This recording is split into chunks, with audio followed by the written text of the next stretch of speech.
La plupart des marchés financiers latino-américains ont eu le vent en poupe en ce début d'année 2023. Tout d'abord, les émissions sur les marchés internationaux ont rebondi en début d'année, principalement tirées par le secteur public.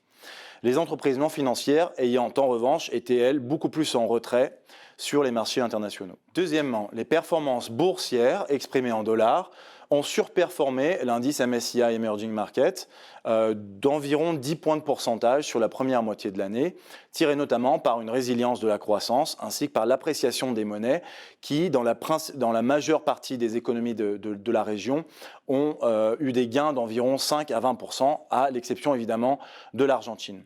Et puis troisièmement, l'effet combiné de l'appréciation des monnaies avec des rendements élevés sur les titres de dette publique au niveau local ont favorisé des entrées de capitaux motivées par des opérations de portage, donc de carry trade, notamment au Brésil, au Mexique et en Colombie. La seconde moitié de l'année, elle, s'avère pour le coup plus compliquée.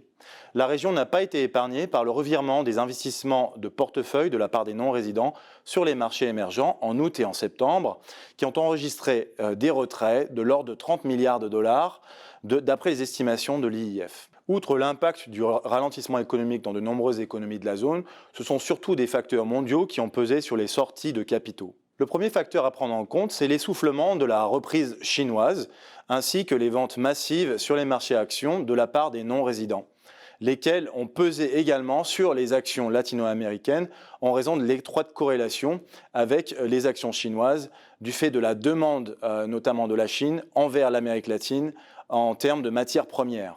L'autre facteur déterminant, en quelque sorte plus critique, a été la hausse des rendements de long terme américains. Ces derniers ont atteint des sommets inégalés depuis 15 ans, les investisseurs étant de plus en plus convaincus que l'ère des taux d'intérêt élevés serait amenée à perdurer. Cette situation a eu deux effets sur l'Amérique latine. Le premier, c'est qu'elle a redirigé des flux d'investissement de portefeuille vers les États-Unis, pour tirer profit notamment de rendements plus élevés à moindre risque. Et en ce faisant, elle a poussé notamment le dollar vers la hausse et affaibli les monnaies latino-américaines à la baisse.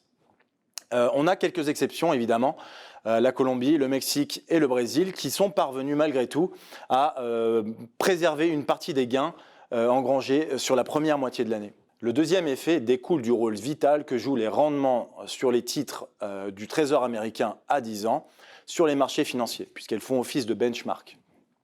Et donc quand ils augmentent, les coûts de financement en dollars augmentent également, par le biais notamment de coupons plus élevés, mais aussi par le renforcement du dollar. Et donc cette situation risque de peser défavorablement sur les émissions de dette au niveau de la région, à un moment où les pays recherchent du financement externe pour financer leur transition énergétique. Et d'ailleurs, depuis le début de l'année, on a bien vu qu'un tiers des émissions dans la zone provenaient d'obligations vertes, sociales et durables, un record. Vu le contexte actuel, cette tendance a de fortes chances d'être perturbée.